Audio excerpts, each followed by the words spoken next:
This is another episode of the Women to Watch in PropTech. Today we have the lovely Andrea joining us from Livsee. Essentially, we're going to speak through all of the success that Andrea's had with Livsee, the recent raise, the funding that they've been able to raise recently, her journey through PropTech. Thank you for having me, Sarah. You're more than welcome. So I guess the easiest place to start, how did you get into PropTech? Oh, well, I fell into it completely by accident, which is, I think, a familiar story for a lot of us. I started with a startup in Chicago that was eventually acquired by a larger company. And I thought, well, I could keep hopping from startup to startup, or I could get real life experience on the owner operator side. And so I switched sides of the industry and fell into ancillary services, innovation, special projects, and rolling out what I call risk forward types of products, types of technologies into extremely risk averse environments, which are real estate. And what I realized in that process is I'm actually an entrepreneur. So that was my big takeaway. And Yeah, you are. I see a lot, right? You see a lot of challenges and problems to solve when you're on that side of the desk. And there were two things that I noticed before I started Livsee in the property management owner-operator side. There's a lot of apartments, there's a lot of leads, and we're competing now more than we've had to do in the last few years. So that's where I came up with Livsee. We are an AI remarketing platform that also has some logic around how to optimize incentives for residents to move in and stay with us for a long time. So in terms of coming from the owner operator side, the real estate industry, I guess, is still pretty traditional. It's still pretty male dominated as well. I mean, that's not really a surprise to anybody, but in terms of finding your success being a woman in such a male dominated industry, did you find that was more of a superpower, a secret sauce? I noticed it and noticed it and still notice it. So something I'm very, very aware of. You know, I think just being perseverant is something that that helped a lot, right? Like being able to understand and know what you're doing, having that knowledge base, that skill set, and communicating that will really help a lot when you're in a room that can be uneven in that way.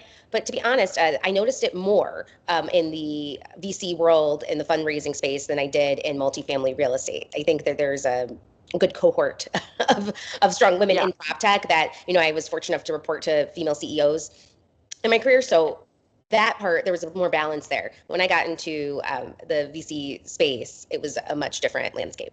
Yeah, and I think in terms of like women in the built environment in general, when you look at that VC funding, I think only 2% of funding in the real estate space actually goes to female founders. And you are going to people and saying, this is the level of investment we need, and this is what we plan to spend it on.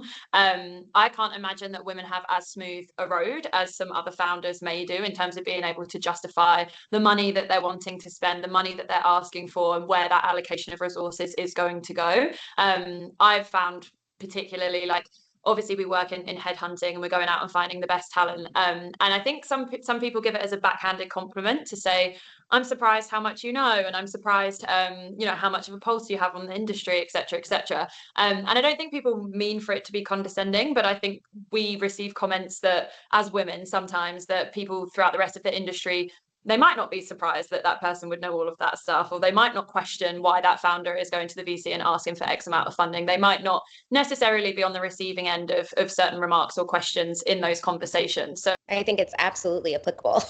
I was asked questions, you know, and I'd be in with other founders, you know, and these different kind of pitch events and other things. And I would notably be asked questions that were not asked of male counterparts, to the point where I've done one pitch competition. It's my first and last so far. And people, you know, I was approached after, I thought you had a great presentation. Wow, you got to ask some really different questions, you know, than your counterparts. And some of them were really around the spend. Are you sure you need that? Are you sure that that's a requirement?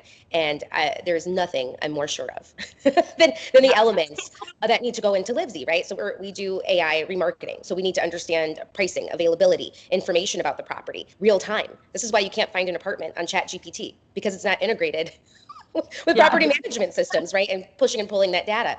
So, you know, I eventually was able to obviously get my point across, and we came out on the other side of that. But very early on, I was challenged in ways that were noticeable, not just to me, but to others. But, you know, on the other side of that, it felt really good to close that round. But then talking of Livsee now, so you've raised that round. What's next? Do you need some breathing space? Are you having 2-week holiday, or straight into the what's next? It is nonstop.